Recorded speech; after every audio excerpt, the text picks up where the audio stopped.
Ladies and gentlemen, boys and girls, children of all ages, I'm Sankey84 and welcome to D&D A Rogue's Choice. Now, some of you may remember a while ago I brought you the Wizard's Choice, or at least the first chapter of it, and the Rogue's Choice has now just dropped. So I thought we'd take a look at the first chapter of that and see how it stands up.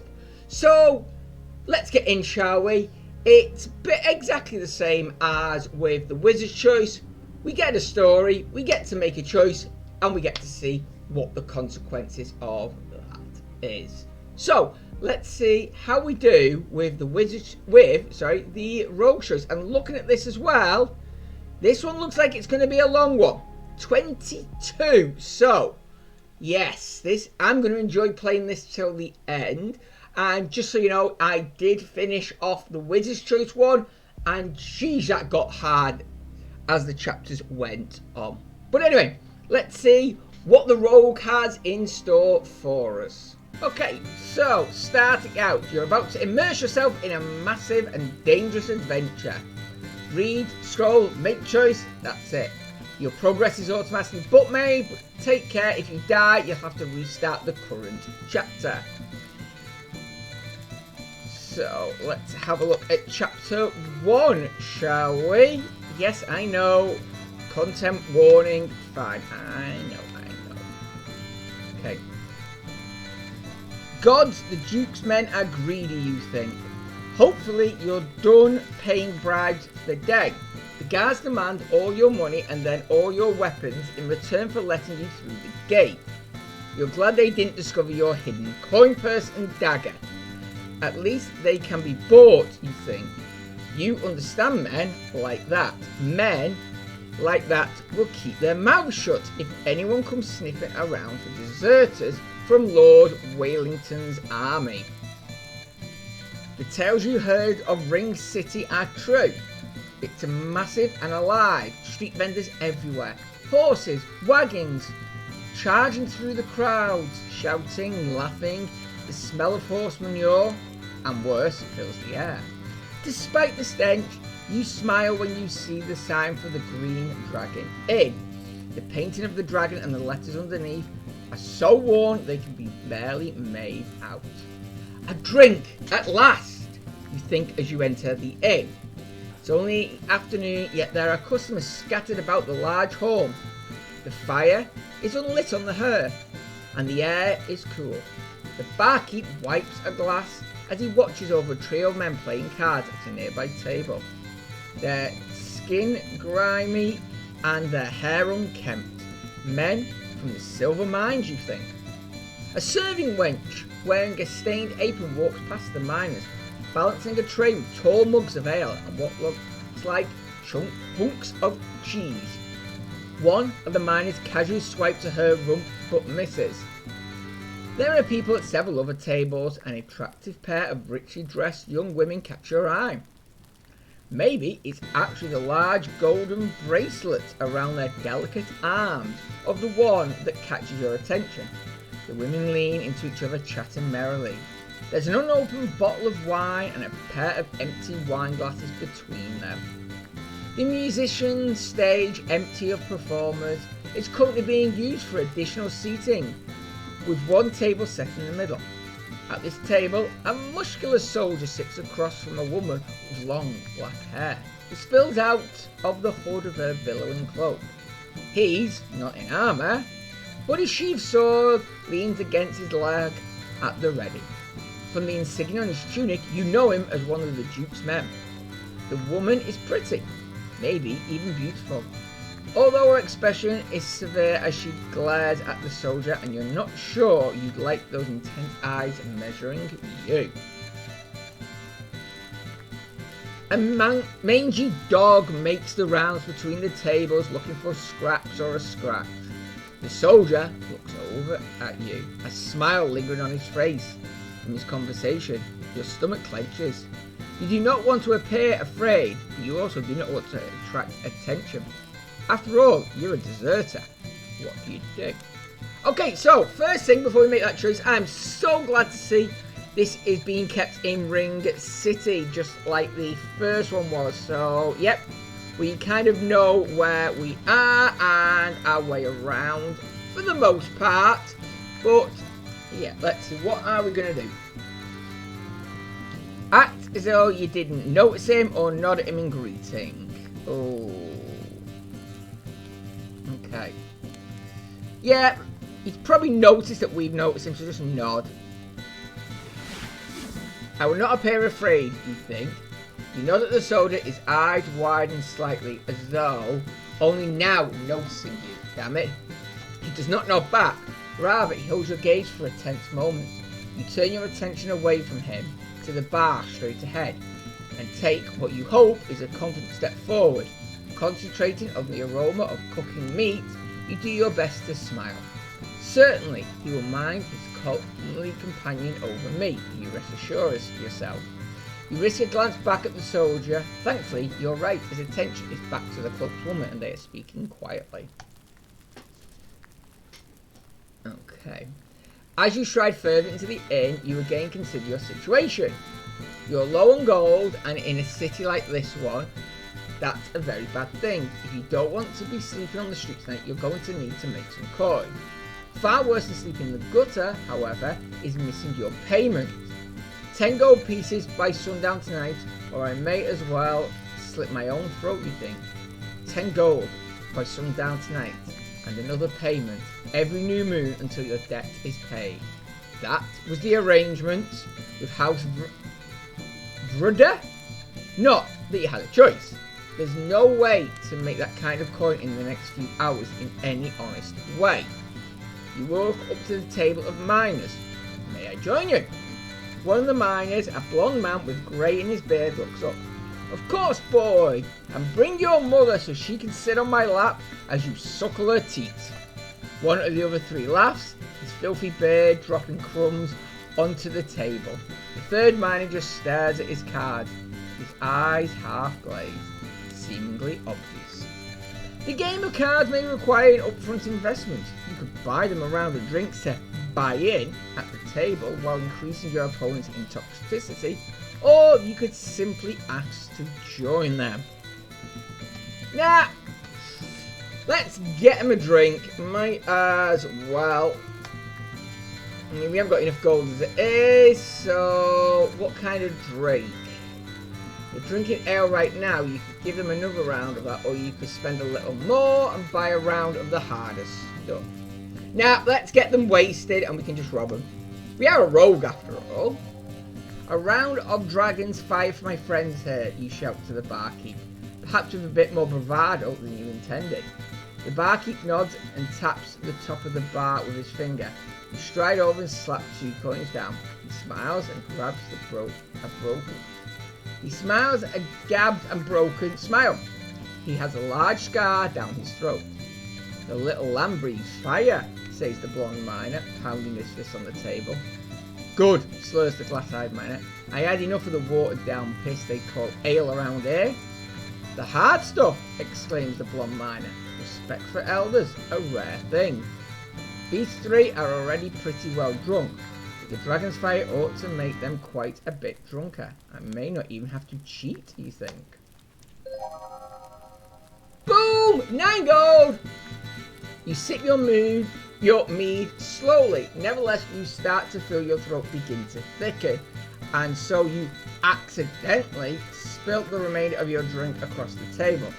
The glassy-eyed miner does not notice, but the other two curse at you as they pull their cards off the table. Young and clumsy, says the blonde miner, who you now know as Lendar, pointing at your muggy slurs. Respect every drop. Don't win every hand, but these men are soon paying you well enough that you buy another round. The more they drink, the more brash their bets are, and the more importantly, the easier they are to read. Lender taps his finger on the table when he has a good hand. Bent hums softly to himself when he has a strong hand. Tearaway, the glassy-eyed one, and certainly the drunkest of the trio, turns out to be the hardest to read. His expressions never change, no doubt because he's about to pass out. Aside from the drinks, you've been ordering bread and cheese for yourself to soak up the alcohol and keep your head clear. The barkeep and the serving wench seem pleased that someone's ordering food for a change. The barkeep keeps close to your table more often than the others, watching with his gaped teeth. Evidently, you're the big spender in the room. It occurs to you could probably take quite a bit more with the aid of some sleight of hand. You have a high card that stays tucked in your sleeve.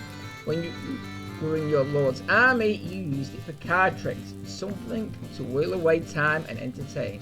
However, when the mark is easy... Oh! I mean... We're already beating them. What have we got going on? Morale's going up. Favour, yeah, that's fine. We've got enough gold for now. I mean... It's the glassy-eyed one I'm concerned of. Because I don't think he's drinking. I don't think he's actually drunk. I think it's an act.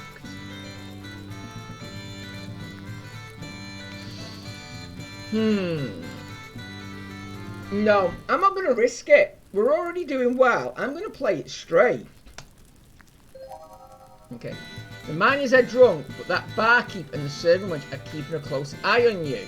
Big spender or not, no barkeep likes to cheat. Cheating causes fights, and no barkeep likes a fight. And of course it was the barkeep. Okay, I didn't think about the barkeep, actually. So, never mind that. You have to play straight. You continue to win at first, getting a fine pile. Then your luck turns. The glassy-eyed miner, Tearaway, gets on a roll and you can never tell when he's bluffing or not. You decide that it's time to push away from the table and see what else there is to do. The miners jeer at you a bit, obviously disappointed that the pup is walking away with some of their hard-earned coin. You assure them it was all look at the fool, and that you'll certainly be giving them back their coin another day. Okay. You motion the server over and tip her well. You hope a little kindness will bring you luck in your new city. You make a show of dropping the silver and copper on her tray. Let everyone know I am generous, you think. She smiles warmly and gives you a deep curtsy before walking away to resume her duties. Okay. The inn patrons have changed since you pulled up for seats for the card game. There's a pair of dwarves up at the bar now, judging by their grubby skin. They're also employed by the local silver mining guild. And take note that they're ignoring the human miners. You're not surprised, dwarves and humans get along well enough, but dwarves are never exactly friendly in your experience, and they are known to be suspicious of strangers. Nevertheless, they might make a rich mark. Dwarves love gold. The two pretty women are still at the table. They're laughing more freely now, and the motion of their hands as they talk are more relaxed. You notice wedding bands on both of them. The wine is low in the bottle between them. If you talk to them, you might even be able to pick a pocket if an opportunity presents itself.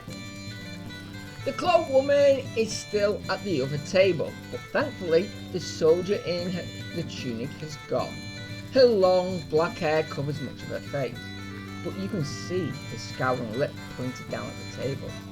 You wonder if she's still nursing that same glass of ale.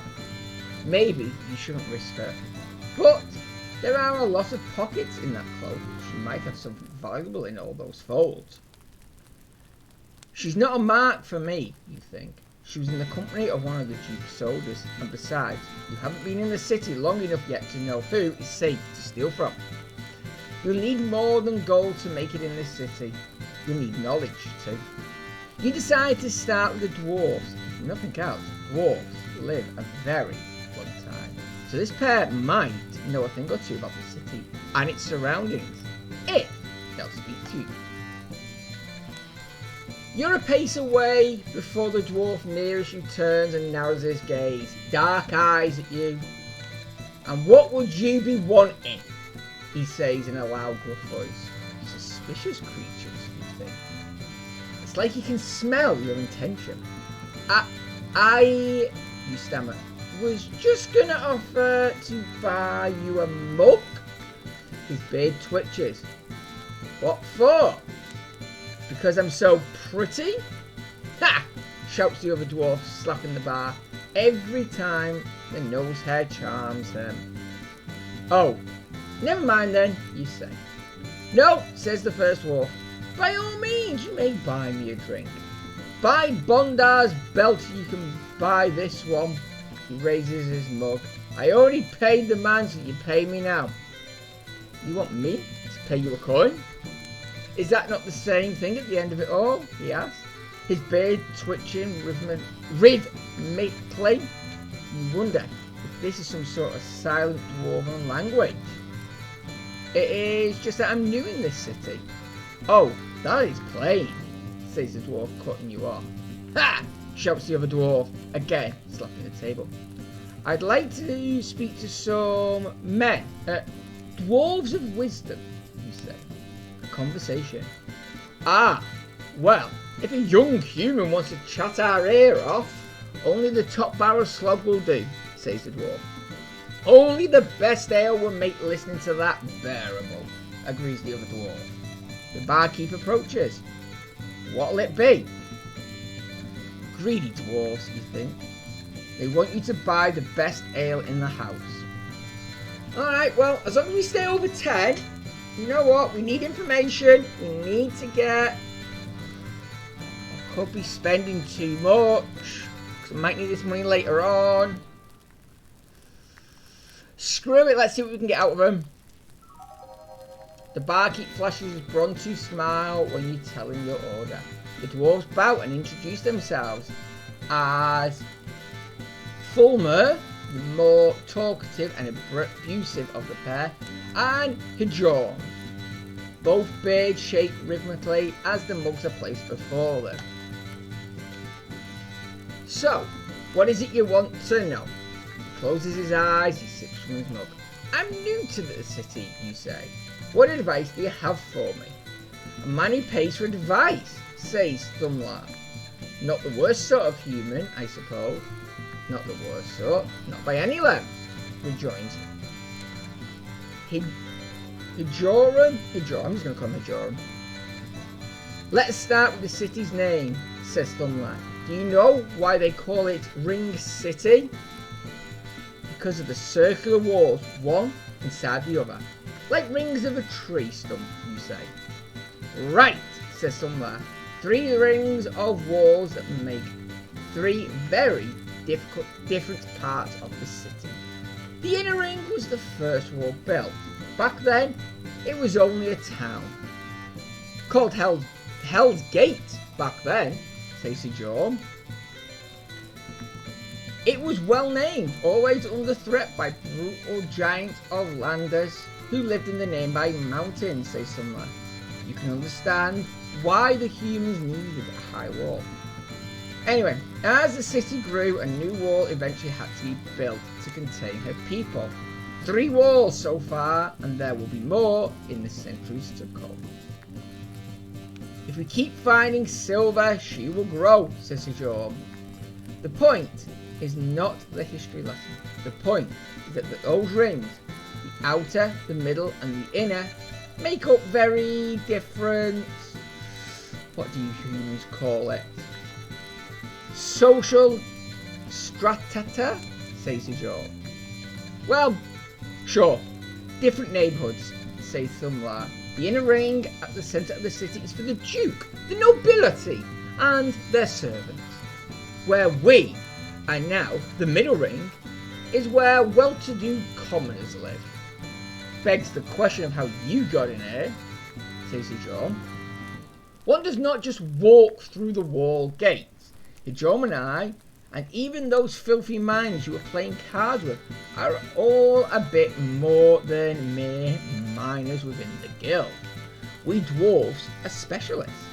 We tell them where to dig. And those men you're playing cards with supervise other men, believe it or not, says Thumlar, his eyebrows raised at you. I thought I was paying for advice, not to answer questions about my business, you say. Thumla's beard shakes rhythmically, laughing. This all circles around to my main ingot of advice, says Thumla. Do you know what that is? You shake your head. Do not get yourself killed. He sips from his mug and stares at you. After many seconds you say, would it please you to be a trifle more specific? The rings for starters. As I said, the inner ring is for nobility. You better be highball or have legitimate business with them to walk around in there. Or they stick your head on a pike along the wall. Says Job. The wall on the outer ring, mind you, says Samar. The stench will not do for nobles, which brings me to the outer ring. That's where most humans in the city live, and it's not the sort of place for a stranger with no friends to stay. Cut your throat for a copper, says the Job. And do not think you're safe in the middle ring either, says Solomon. Take those two for instance, he says, punching at the two young women at the table. Do not be trying to get into the pretty petticoats, or your severed head will be on the wall by sunset. They're wed to men who think they are important, but more importantly, other men think them important. Very well, I will not speak to them, you say. I did not say that. I said, do not try to get into their petticoats. More to the point, do not succeed. Success is straight out, says the Job. Have others succeeded? How should I know, says Thumla.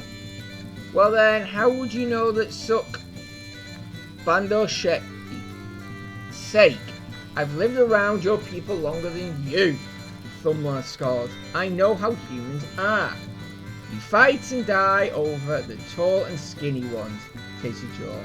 Ha! Nonsense, he slaps the table. Oh, but that pair likes to talk, says Thumla, and they enjoy a compliment or two. That red one likes to hear herself sing. I saw a boy. Might have been a girl, who can tell? I saw a boy tell her she had a fine voice, and she kissed him on the cheek. Boy got a look that was stupid as an iron ingot. Happy, I suppose. Nah, humans always look as stupid as ingots, says the Job. The two dwarves clink mugs and drink deep. And there is another one to beware of, says Sunlight, wiping his mouth and then pointing at the lone woman in the dark cloak. That one is always looking for fools to go with her on some fool errand or another. Wants to strike it rich. Not by digging in the ground as an honest dwarf would, you see. No, she wants to slay monsters for the Duke or some other dangerous foolishness. You can be sure. She's an adventurer, you ask. Is that what you humans call them? To us, it is plain what they are. Fools. The two dwarves clink mugs and drink deep. Us dwarves are short in stature, but long in life, says Thumla, taking another drink. Humans are on the other end, tall in stature and short in life. Much more suited to perishing on some fool quest. Ha! He drum slaps the table. You'll be dead soon anyway. You know that the dwarves can be as bloodthirsty and reckless as any human, particularly when gold is at stake. The High Mountain Wars are a fine example. You could call the dwarves on this or let it slide. Now I'm going to call them on it. They tried insulting me. Let's give it them back. Oops. Okay, morale's gone down. I have heard tale of the High Mountain Wars. The dwarves spill blood for their king, you say? Not for a king, for family, says Stumlar. It was for gold, you say flatly. It was sparked by a small mining claim, dispute, a war that lasted centuries, I seem to recall. It was for honour, shouts Stumlar. What does a child like you know about war long past? It is a tale well known, you say. Enough, says Stumlar. Go back to your kind. He nods towards the miners. The blonde one is looking up from his cars, grinning at you. Fool, indeed, you think. Fool to speak politics with a stranger. Okay, so yeah, we kind of made a bit of a mistake there. Okay. You catch the eye of one of the young women who have been seated since you came in. The redhead refocuses on the woman across from her. You figure there's no harm in being friendly on your first day in town. Probably. How do you approach them? Of course, you could just introduce yourself. But they're in the middle of a conversation and you need something to interject with. You can make an excuse based on the fact that you are new to the city. Maybe they know a good butcher. No, that's not the sort of question for a pair of richly dressed individual women. A recommendation for a good theatre. You've stuck into a few plays in your younger years and found them enjoyable. Alternatively, you could pay one of them a compliment. Well, we know one of them really likes compliments, so let's go with a little bit of flirting. A few options come to mind. Both women are pretty, but you do not wish to give a generic compliment. Better focus on one thing. The redhead has a lovely voice that carries through the room and is like music. The brunette has a dazzling blue dress. She probably paid a fortune for it. Well, to be honest,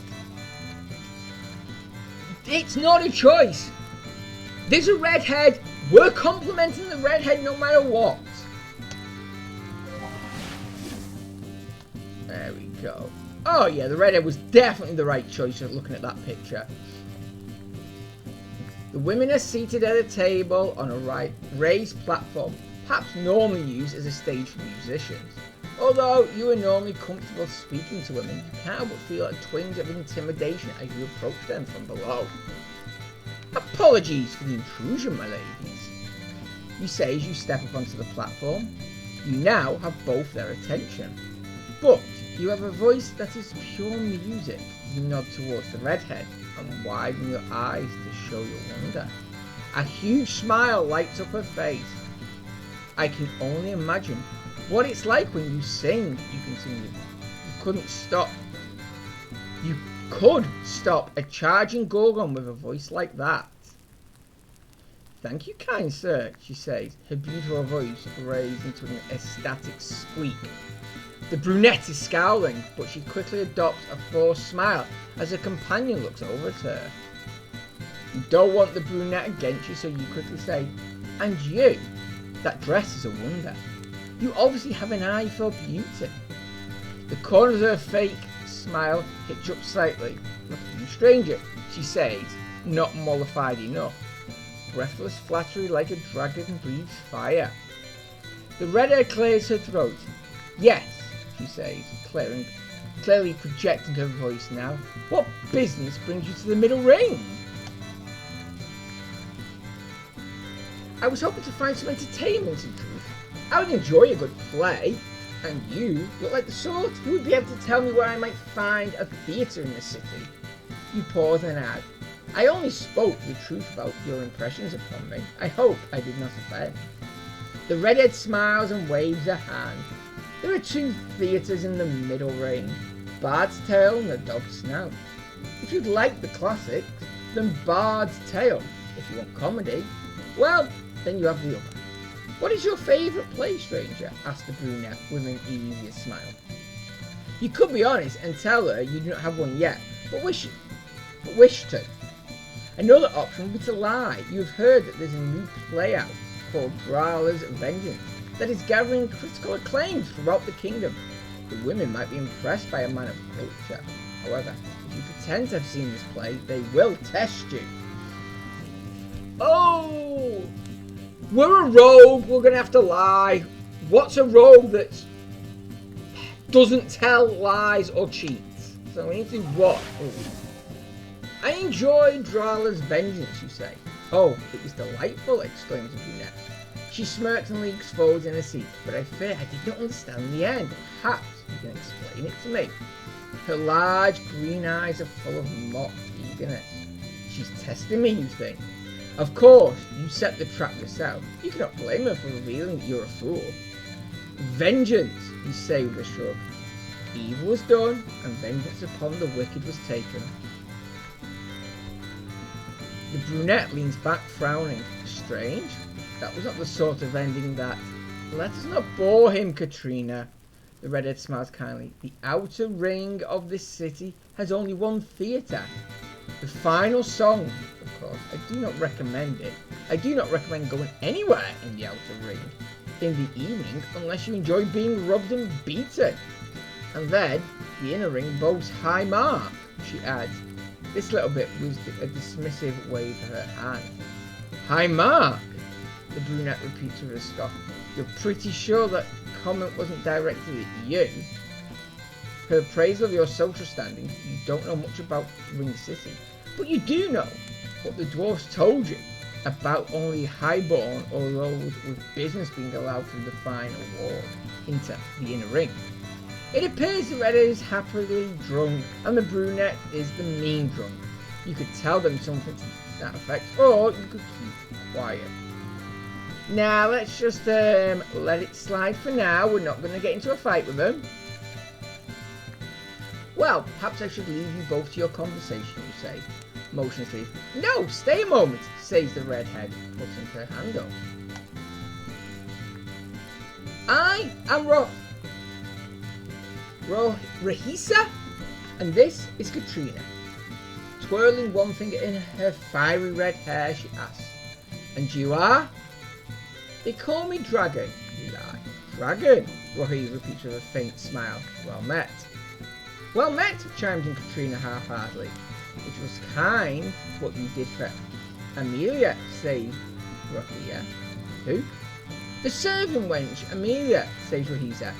Ah, of course. Her little boy went under the wheel of a carriage a fortnight ago, says Rahia. The coin will go to the healer, certainly. By their dress and jewellery, you would estimate these women have plenty of coin of their own. You wonder how much they have given to Amelia. You decide it would be unwise to ask. You estimate that it's likely that you could lift a trinket or two from these well-bred young ladies without their notice. From their manner, you'd say they're conveniently dulled by drink. You scan the other patrons, and more importantly, the inn staff. No one is paying you any mind at the moment. Steal! Simple as that. Oh, okay. Lifting jewellery is difficult and you do not want to get caught for thievery on your first day in the city. Also, you don't even want them to suspect you later, since you're likely to be staying in the city for a while. But the preciously loose bracelet on Rohi's wrist is calling to you. It's probably only gold-plated, but it would fetch several gold pieces, you suppose. She has many such bracelets on her, so you hope she'll not miss it. As loose as the bracelet is, you will need some distraction or excuse to touch her. You could try a magic trick, pulling a coin from behind her ear, that sort of thing you normally use to amuse children, but these women may enjoy the diversion. Another option would be to ask Rahia to sing. You have a decent voice yourself, and maybe you can lead to a little dancing and then an accidental touch or two. Finally, there's the old drunken fall routine. You're in an inn after all. No one expects you to be sober. Ooh. No, the fallen at one time's too basic and... yeah. Oh, accidentally fell over on you and now you're missing something. Yeah, nah, that's too basic. And as you said, the magic trick is for kids, usually, so... We've already said about what a great singing voice she's got. Well, let's just hope we've got a decent one as well.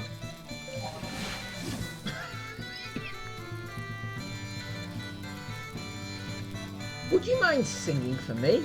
You asked Rahia. I would hear that lovely voice lifted in song. Rahia blushes deeply. I could not, she stammers. Here? Yes, you say. You would do us all an honour. You smile and nod towards the miners. Although we may not deserve it. That is a steep request for a stranger to make to a lady, says Katrina, twisting her lips. But I would accompany her, you add hastily. Turning to her, you say. So, if your voice were to falter, I would pull you up. I really am not sure, Rahisa stammers. The new child sees her first horizon, you sing. It's a popular song that everyone in the kingdom grows up with, although it is not officially endorsed by the king.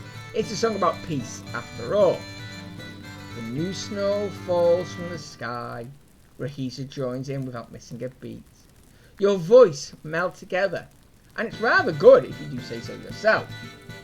We rejoice the gods are sleeping, mortals left in peace by and by.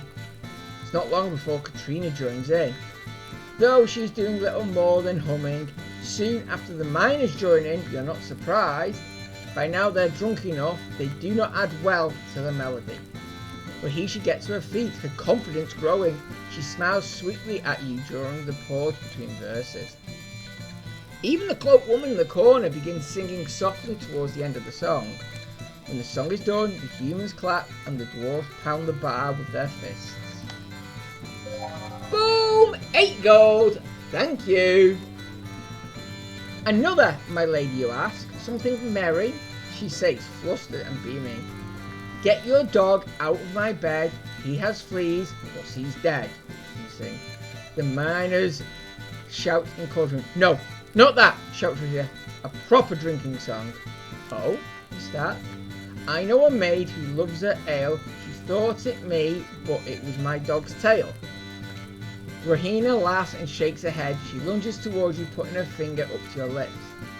How about Tasha's bottomless barrel, you shout. Huzzah! Shout the blonde miners. Lender, the dwarf pounds the bar. At least there are no dogs in that one, says Rahisha.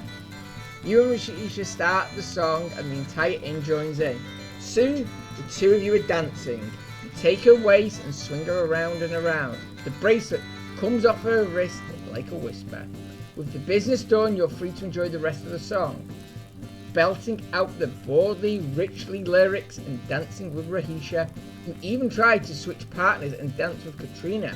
She pushes you away, but not before you get a proper laugh out of her. The miners shout for more, but Rahisha holds up her hand. The woman takes her seat again. Do you ladies mind if I sit for a moment, you ask, and ask you about your fair city? Katrina motions to a chair. Sit, we're not too close. We are married women, and no city is too large for gossip. And you are more handsome than most, says Rahisha with a sweet smile that makes your heart beat faster. Your smile widens as you bow. Katrina gave Rahisha a hard look. Sorry. Turning a shade of red, Rahisha stares down at the table. There are words you say and words you keep. She mutters this to herself as if very familiar with admonishment. For her, wine muddles them together, says Katrina, shaking her head. What do you do? Oh! Right, this is where we've got to be careful now. We're not a bard, we're a rogue. Now if it was a bard, it would be simple. We would flirt. But we're a rogue. So, do we want to be a gentlemanly rogue who is prim and proper but steals when needs to? Or shall we be a dastardly rogue who's only out for ill-gotten gain? I say I'm going to get myself a D20. One moment. Okay, so it's been a while since I've needed this setup. But unfortunately, yes, the device that I had that was holding my camera up is broken. And yeah, so I might have to hold it up by hand. So I'll apologise for the shaky camera work that is going on. But yes, anybody who has watched the Fallout 4 Dungeons & Dragons series might know this setup quite well, because yes, it's the same setup that I had back then. And as you can see, yes, I've painted and resined me board. I've still got a bit of work left to do on it, but yeah, the plan is to use this for some things in the future. I just wasn't expecting to use it today. And of course, we're going with the old classic dice. Excuse me, what I try and get into one-handed. I should have done this off camera, but yes, we're going with. There we go. Look at them. Beautiful. Let's just get a close-up of the D20. Look at that. Come on, focus. Focus. There we go. Beautiful, isn't she? That's the one we like to see. Yes, so what we are going to do now is very, very simple. We're going to make a decision. And we're going to let the dice decide. It is Dungeons and Dragons after all. So, we're going to roll ourselves a D20. Odds, we're going to flirt. Even, we're going to stay gentlemanly. So, dice, please be kind. 7. Looks like we're flirting. Right. Okay. Let's do that then. And who knows, we might need this again later on, so I'm just going to leave it here for now.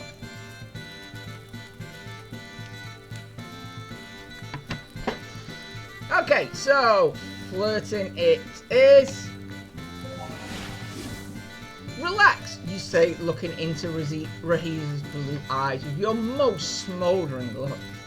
I keep secrets well, and I am a stranger here. Who would I tell? The redhead blushes deeply. Perhaps it is not that you keep secrets so well, as that you leave them behind and forget them, says Katrina icily. Never, you say, staying focused on Rahiza.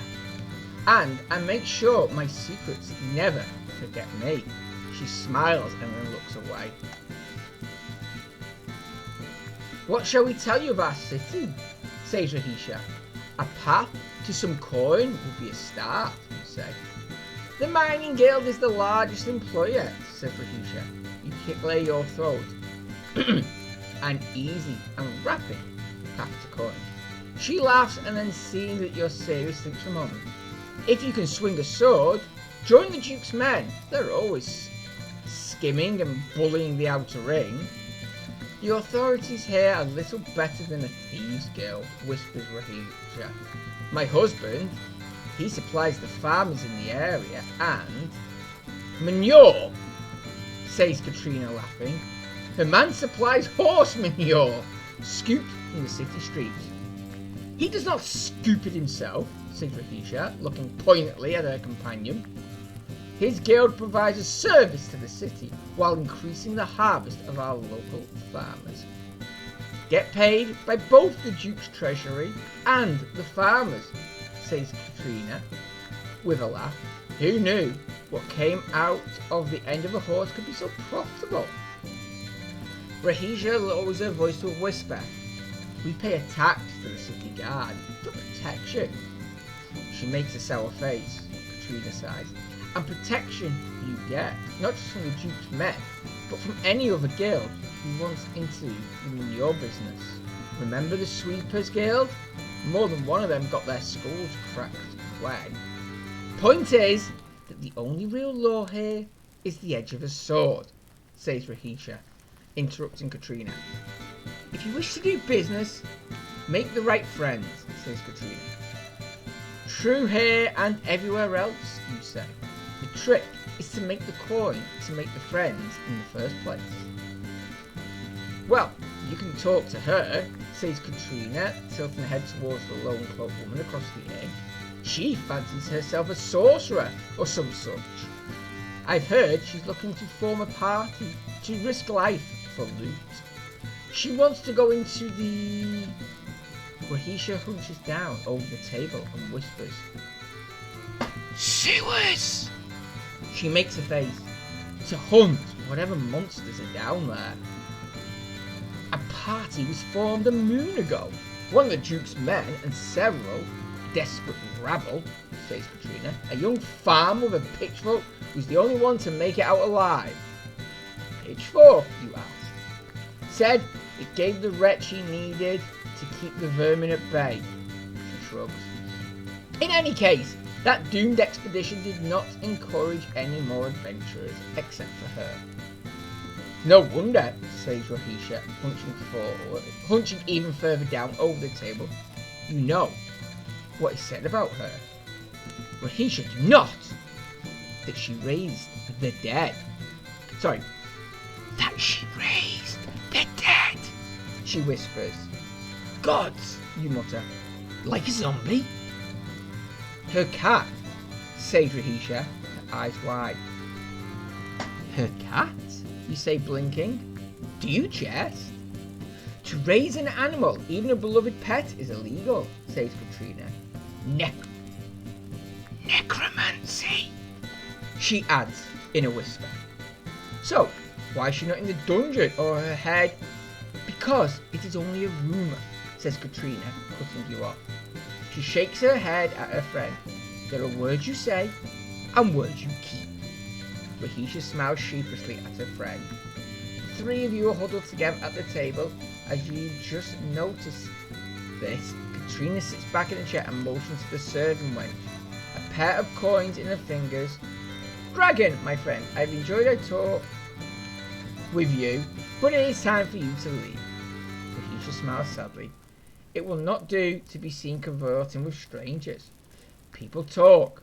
You say easy and give them a wink. You get to your feet, take a final bow, and hurry towards the table of this sorcerer. If this sorcerer is connected to the local guard, then she may know a thing or two. But she could also be dangerous to a man like you. Be polite, you remind yourself. If she doesn't want to talk, show respect. Place a hand on her table and put your most sincere smile as you say loud enough to catch her attention. You look like you have a lot on your mind. She looks up and her scowling lips drawn into a firm line. She has large dark eyes that roll over you. Sizing me up, you think. Do you mind if I sit? You ask, motioning to the chair across from her, the one the soldier had been sitting in. She pauses, her eyes locked on yours, in a way that makes a shiver run down your spine. She smiles back. It's a fake smile, but it's polite, she nods. You take a seat. I am Dragon. Her eyebrows rise. You go by the name Dragon. Isn't that a bit self-aggrandizing? What's she on about? Very well, you may call me. Ooh, okay. Are we doing a character development here, or... Not being Rooster. And Warhorse just sound weird. No, we're going to stick with Dragon. Red Dragon then. Ooh. Red Dragon, then, you say. Her jaws drop slightly and her eyes narrow. So, you like the idea of being specifically associated with the most evil and greedy of dragons? Oops. Yeah, I kind of forgot about that bit. Never mind. Is it? You blurt out. She smirks. If you want to gain interest in this world, you best not name yourself after creatures that burn villages and eat women and children. They eat men too, you say without thinking. She gives you an incredulous look. Of course, the red variety is killed for the sport of it. You shrug. Well, you are obviously not impressed by fearsome names. Just call me Rooster then. She laughs. Now that name, I suspect, strikes the mark. She wipes away a smile. Do you always give false names when you speak to strangers? Well... Why has this woman put you off balance? She puts up a hand and smiles. She has nice straight teeth. Well met, Rooster. I'm Kriya. You relax into your seat. What can I do for you, Rooster? She asks. You're impressed that she actually said your new name with a straight face. How do you answer her? You could tell her that you're new to the city and would like to talk to a local. Another option would be to flirt. She might be attractive, with a little paint on her face and a proper dress. Or you could pass yourself as mysterious. Maybe make her guess. I mean, we're already flirting. We've kind of done the flirting bit. We've done the honest. Now let's go with a local. Yeah, we just want to talk to a local. I don't think she is a local, but I'm new to the city and I was hoping I could find a local to tell me a bit about my new home, you say. You were not just passing through then, she asks. No, I mean to stay a while. You say at her expression, you ask, why do you look so surprised? I've never seen you before, she says, and your manner of speaking, your accent, says you're from over the mountain. I have an accent, you say. She smiles. It's so slight that most would not notice it. I study people. You shrug. You'd rather not talk about where you're from. That could lead to other questions. To be honest, I don't even know anyone in Ring City, and I'm looking for an occupation, you say. She shakes her head. You don't look like the sort who would work in the mine, she says.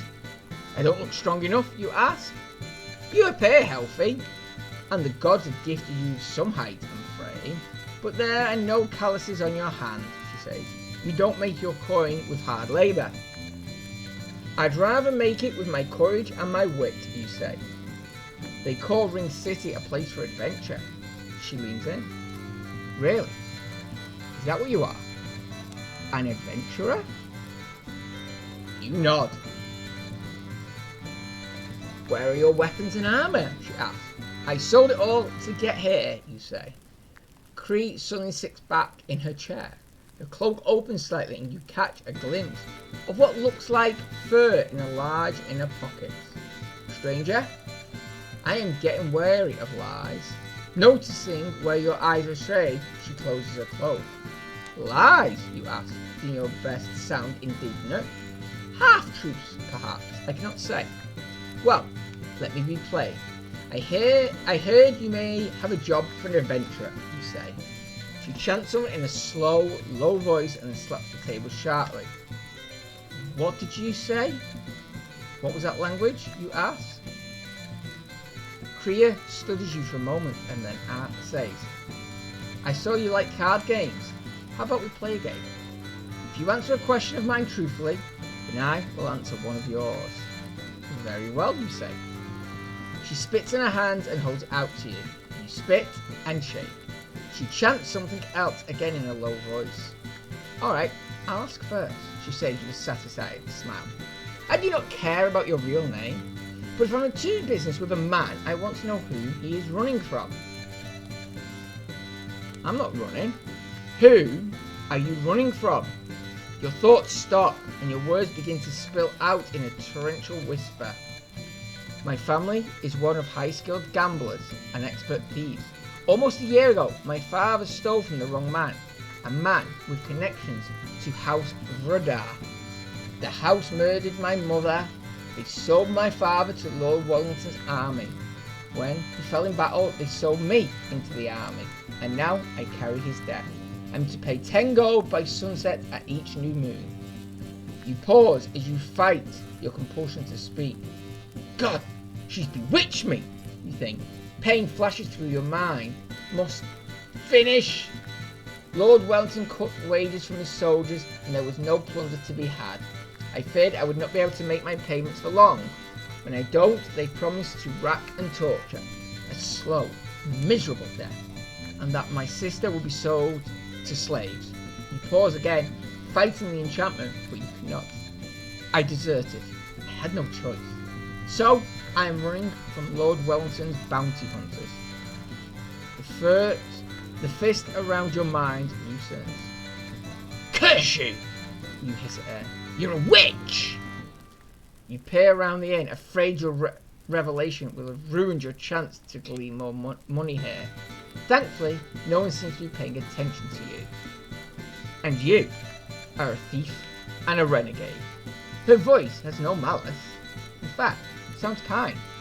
Now, per our agreement, you may ask a question of me, but you won't be forced to comply, as I was with you, you say with a glare. But I will, she says quickly. That is the way of magic, sometimes. It gives and it takes. Now that I have answered your question, I will ask another. What value would you bring to my adventuring party? You're still gaping in outrage when the world starts screaming of their own accord. I'm a good scout. I can move quietly and unseen when it pleases me. I have modest skills at pickpockets and locks. I've been trained with a few weapons and understand battle tactics. Better that time, you think. At least you did not go on and on with your blabbering. However, you're unhappy with your use of the term modest skills. Truth is often cruel. Kira nods, hoping to avoid spilling more information. Hoping to avoid spilling more uncomfortable secrets. You straighten your cloak and say, is it time for me to go? But you get to ask me another question, she insists. But ask quickly, the spell lasts only so long. Well, she's already pulled your most pressing secret out of you straight away. Perhaps now is the time to learn something from her. Several options come to you. Your first question could find out whether or not you can trust her. You'd certainly like to know if she's an evil witch.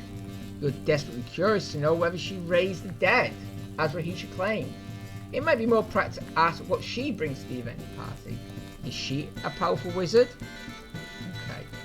Trust, dead, wizard, nothing.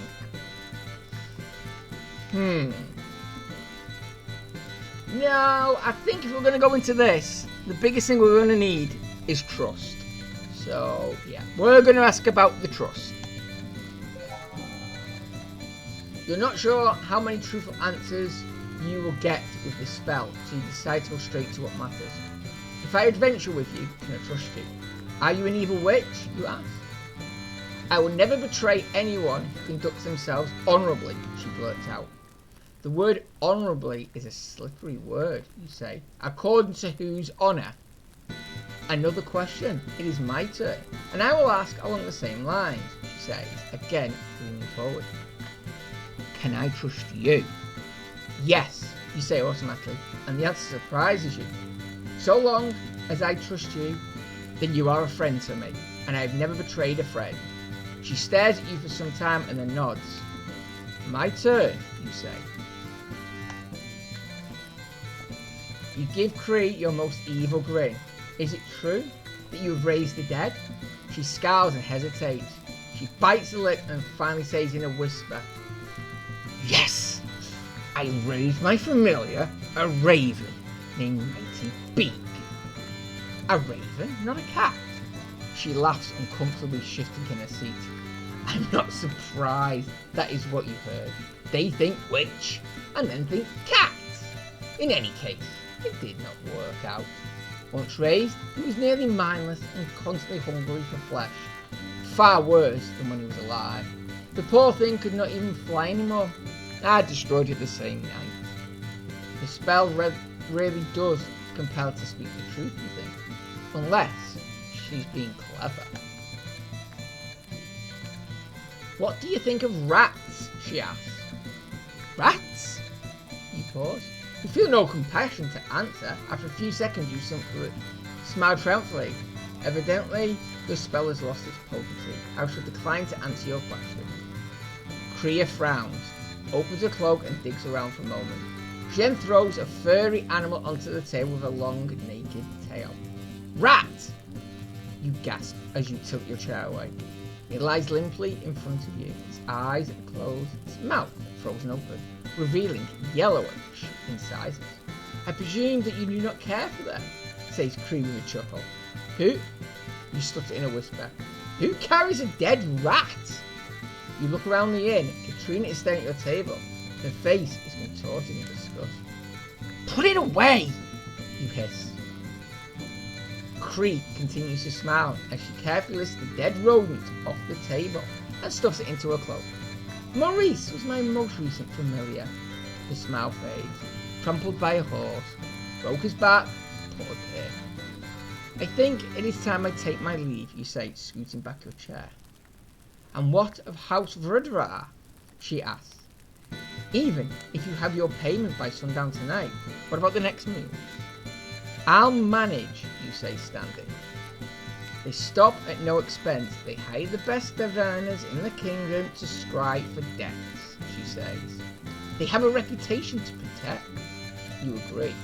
Just then, The door to the inn jangles open and you look up. Rahisha and Katrina are leaving the inn. Rahisha glances back at you as the door shuts behind them. Never mind her, says Kree in a soft voice and nods at the door. She needs to get back to her wealthy husband anyway. You turn back to Kree. She motions to your chair. People like you and I must make our own way.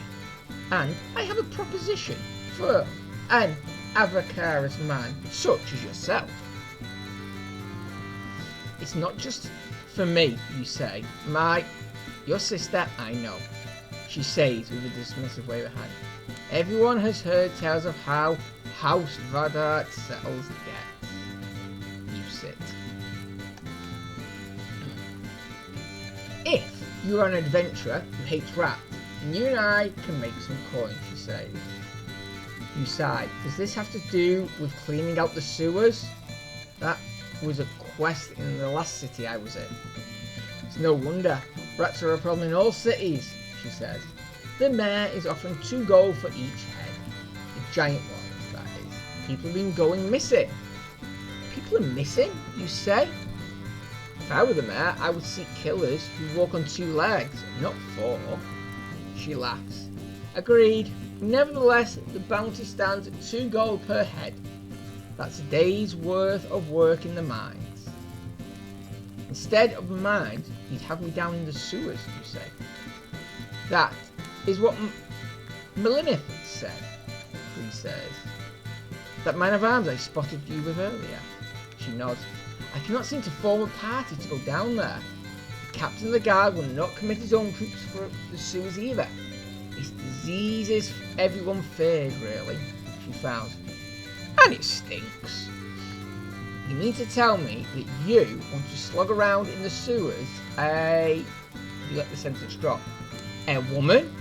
She asked, her eyes narrowing. It's unusual, you must admit. How do you know that I'm a wizard who can summon death to those deserving of it? She says, her face hardening. Like you, I could use some coin. But unlike you, I'd use it for books and instructions rather than card games, drinks, and... The voice throws off. Now it's your turn to finish her sentence. Okay, horse. Fast horses. Luxurious baths. Or to save my sister. No, come on. We've got to keep the moral high ground going here. We're doing this for our sister, apparently. To save my sister, you say, knowing that you've got it now. She nods, a hint of colour rising to her pale cheeks. But, she stammers, if you didn't have to pay off the house, I'm sure I should not have mentioned your sex, you interrupt. I'm sure a woman can slog through the sewers as well as any man. In any case, the captain of the guard for the outer ring has promised me one of his guards to protect you. This guard will not get a cut of the bounty, says Kree. A trained and armed guard to provide protection, but without a share. Ignoring you, she continues. We'd split the bounty. Ugh, can't talk. We'd split the bounty 2-to-1, my favour, that is, if you hold up your end. The sewer is the last place you want to go in the city, but it might be a quick path to coin. You were taught to never accept an offer at face value. The question is, do you want to negotiate or simply decline? You would decline to get her to beg, of course. You don't want to overplay your hand, but also don't want to be taken advantage of and become known as a fool. Not on your first day in the city. Now let's negotiate. Let's see if we can negotiate this. Be nice. You don't need to beg.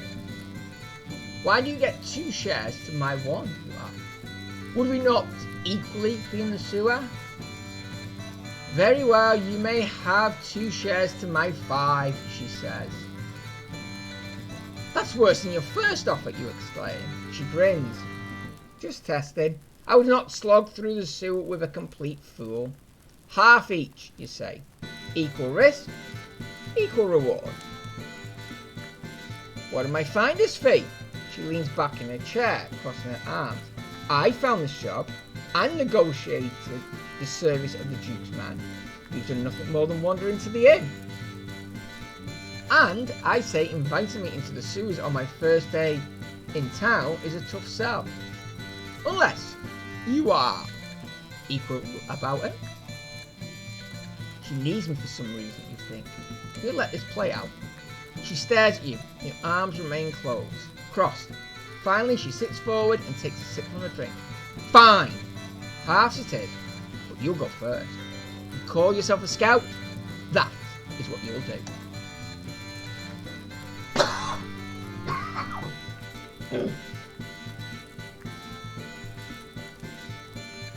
And a healer. If I get bit by one of those filthy vermin, you have thoughtfully. And as you said, it's disease that's the problem. I'll have to insist on a priest of Alathea at the temple, not a gypsy witch in the dirty alley. Now see here, she says, such healers require much gold. You would take care to watch your step. I would not pay anything for a sloppy scout. You regard her for a moment and then suggest amicably, why don't we have the lone guard go first? Let's save your coin for healers if we can. She shrugs. If you will do it, I do not imagine the captain of the guards will lend us his finest stock. Besides, no man of the Duke's has pledged fealty to us. Well, let's go find out what is offered, you say. Standing up, you grab her ale and guzzle down what's left. She stands up, her mouth slightly open. You'll need a clear head for those spells of yours, you explain. Come on, let's smite some vermin. I must warn you, Rooster, she says as she stands. I had a dream of Valanius, the god of glory, you say. It's a good omen. There was glory. Where there's glory, death stands near, she says. We may find more than rats on this adventure. You will need all the courage and wit you boast of. Courage and wit are my shadow, you say, mustering your most confident smile.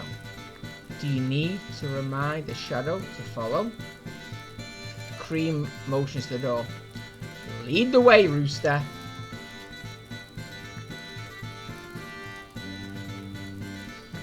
As the two of you emerge from the inn, you notice the sun has sunk low on the horizon. Gods, it's later than I thought. Cree shields her eyes as she peers towards the sun. Do you know where to make your payment to the house? It's due by sundown, you said. I was told of a place in Middle Ring, yes, you say. That is why I had to bribe my way into this district. Those Cree guards. They know a foreigner when they see one, she says. You better attend to the business before we go to see the captain of the guard. Yeah, let's make the payment. It's not worth it at the moment. We've got plenty of money, so make the payment. My sister will remain free for another new moon at least, you say. Which way to the puppet maker? Cree leans in and whispers. Seraphia, the puppet master, is your contact for House Rada? Appropriate, I suppose. You shrug. I do not know anyone's name, only the place. Cree gives you directions. Against the odds, you have the coin you need in time for the payment. That much you're proud of. Nevertheless, you feel a pit of anxiety in your stomach. At least, while you were in Wellington's army, you dealt with reliable House Vrada agents. No one was going to double-cross you in the middle of a soldier encampment. But here, you hurry down the street to make your connection to the underworld. To be continued. So there we go. That is the end of the first one. Right. So, oh. Okay, what did we drop? Oh, the morale probably. Yeah, I'm going to say probably the morale we could have done a bit better on. But, hey, we got cunning rolled. I'm happy with that. So that is the end of chapter 1. And then, yep, just carry on with chapter 2. We'll carry on from there. And things will, yeah, move on and we'll enjoy it. So, as I say, that is the end of chapter 1.